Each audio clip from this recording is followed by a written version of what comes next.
Hello dear student. देखिए, आनुवांशिक लक्षणों की वंशागति के विषय में हम चर्चा कर रहे थे। इस विषय जो टॉपिक चल रहा है लैंगिक गुणसूत्र का, यानी सेक्स क्रोमोसोम का। इसके अंतर्गत क्या होते हैं, लिंग गुणसूत्र के दो प्रकार होते हैं। एक होता है दैहिक गुणसूत्र और एक होता है लिंग गुणसूत्र। दैहिक मतलब क्या होता है, सोमेटिक सेल्स जो हमारे शरीर के सभी अंगों में पाए जाते हैं, समान होते हैं। वो महिला में भी समान होंगे और पुरुष में भी क्या होंगे, समान होंगे। तो इस प्रकार से उसको क्या बोलते हैं, दैहिक गुणसूत्र, यानी जो इनको ऑटोसोम्स भी बोलते हैं। जैसे मनुष्य में 46 गुणसूत्र होते हैं तो 23 जोड़ी, तो 22 जोड़ी गुणसूत्र क्या होते हैं, ऑटोसोम्स होते हैं। वो महिला में भी समान होंगे और पुरुष में भी समान होंगे। तो इस प्रकार से इन्हें क्या कहते हैं, दैहिक गुणसूत्र या ऑटोसोम्स। दूसरा होते हैं लैंगिक गुणसूत्र, यानी जो लिंग का निर्धारण करते हैं। ये नर होगा या मादा होगी, यानी नर मतलब XY और मादा मतलब XX। तो इस प्रकार से जो केवल सेक्स क्रोमोसोम उन्हें कहते हैं, जो लिंग को निर्धारण करते हैं। जैसे मनुष्य में लिंग गुणसूत्र कौन निर्धारण करता है, Y गुणसूत्र या XY आप कह सकते हो उसको। तो इसलिए Y को क्या बोलते हैं, एंड्रोसोम भी बोलते हैं। ऐसे गुणसूत्र, तो इनको हम दो प्रकार से डिफाइन कर सकते हैं। एक समयुग्मकी यानी होमोजेनेटिक या गैमेटिक। होमो मीन्स क्या होता है, सेम, जो क्या होंगे, सेम होंगे। यानी जो जैसे मनुष्य में 22 जोड़ी क्या होते हैं, समान होते हैं। इनको क्या बोलते हैं, समयुग्मकी। समयुग्मकी जैसे समयुग्मकी मतलब समान गुणसूत्र। जैसे XX है महिला का, तो ये क्या हो गया, समयुग्मकी, यानी दोनों गुणसूत्र क्या हैं, समान हैं। इसके विपरीत दूसरा होता है विषमयुग्मकी। विषम मीन्स हेट्रोगैमेटिक। तो हेट्रो मीन्स होता है डिफरेंट,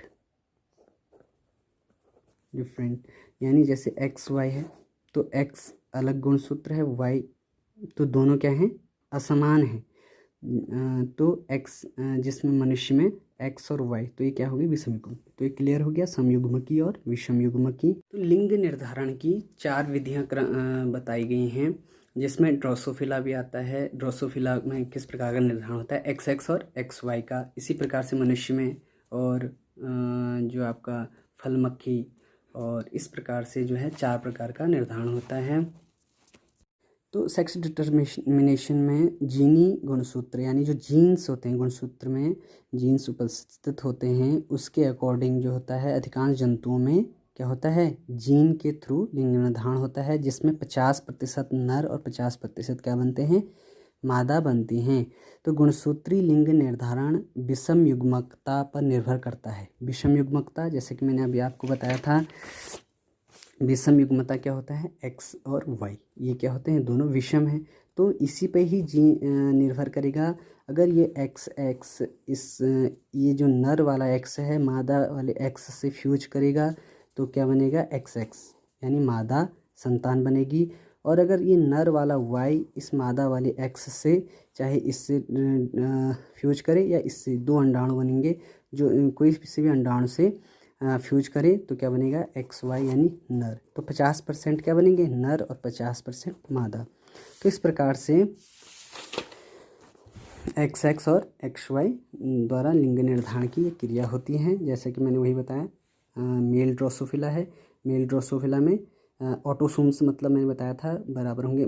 ड्रोसोफिला में 4 जोड़ी पाए जाते हैं, यानी 8 क्रोमोसोम पाए जाते हैं ड्रोसोफिला में। तो 3 जोड़ी तो समान होंगे, ठीक है, ये 3 जोड़ी इसमें भी समान होंगे और 3 जोड़ी इसमें भी समान होंगे। लेकिन जो एक जोड़ी है वो डिफरेंट होगा, Y वाला, और एक जोड़ी इसमें डिफरेंट होगा। तो इस प्रकार से फ्यूज करेंगे, ये वही सेम विधि होगी। तो 50% क्या बनेंगे, फीमेल, और 50% मेल बनेंगे। तो डियर फ्रेंड, कहने का मतलब यही है कि मनुष्य में भी सेम लिंग निर्धारण यही होगा। ये हर साल जो है 4 या 5 नंबर में हर साल पूछा जाता है कि मनुष्य में लिंग निर्धारण का आरेख विधि से डिस्क्राइब कीजिए।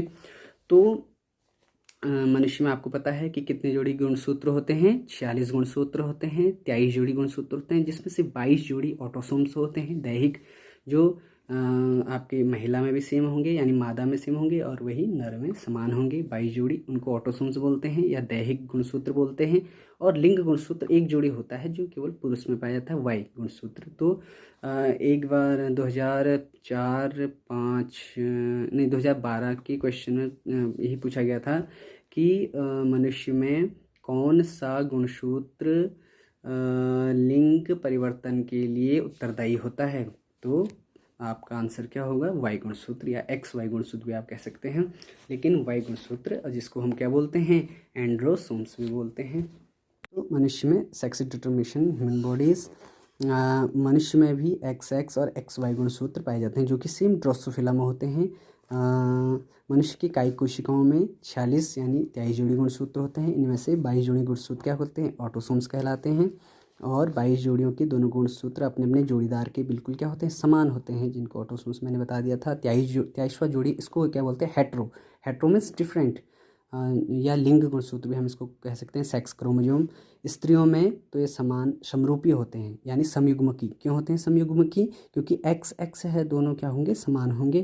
किंतु पुरुषों में एक गुणसूत्र दूसरे की अपेक्षा बहुत छोटा यानी हेट्रोफिलिक, यानी एक्स वाई जो होता है, जो छोटा गुणसूत्र होता है उसको वाई बोलते हैं, और जो जोड़ीदार लंबा होता है उसको एक्स गुणसूत्र बोला जाता है। ठीक है, इनका शेप भी आता है, जैसे वाई गुणसूत्र है तो ये छोटे में डिफाइन होता है, जबकि जो एक्स गुणसूत्र होता है वो लंबा होता है और जोड़ीदार होता है। इस प्रकार से इसका अर्थ हुआ कि एक्स वाई पुरुषों में और एक्स एक्स क्या होते हैं, मादा में होते हैं। यानी जब नर युग्मक शुक्राणु के समय क्या कहाँ चले जाते हैं, स्पर्म्स में चले जाते हैं, दोनों शुक्राणुओं में चले जाते हैं। ठीक है, तो इस प्रकार से नर में 22+X और 22+Y होते हैं, जबकि महिला में क्या होते हैं, 22+XX।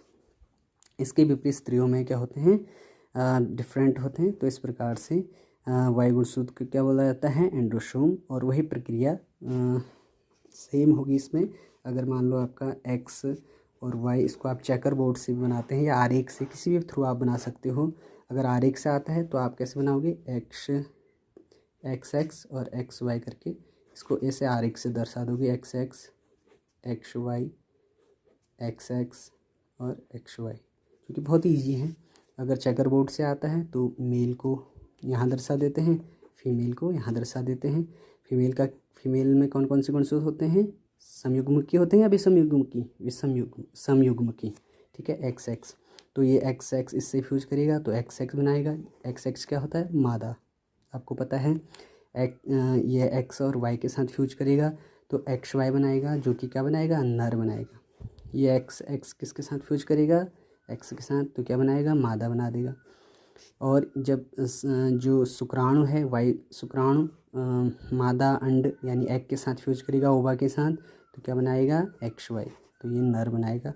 तो 50% क्या बनेंगे आपकी नर संतान और 50% मादा संतान। कुछ भी बन सकता है, संभावनाएं क्या होती हैं, 50% बनने की संभावनाएं होती हैं, जो कि हमारे डिफरेंट साइंटिस्ट बॉटनिस्ट ने इसका, जैसे मैंडेल ने पहले करा था, उसके पश्चात मॉर्गन ने ड्रोसोफिला में करा था। तो इस प्रकार से आप इसे समझ लीजिएगा। प्रोसेस सेम वही रहती है जो सेम ड्रोसोफिला में है, और सेम वही एक्स यानी तो कौन सी जीनी परिवर्तन कौन सा हुआ, एक्स एक्स और एक्स वाई। लिंग निर्धारण कौन किस में पाया जाता है, मनुष्य और ड्रोसोफिला में। तो यही सब क्रिया विधि है इसकी। Thank you very much.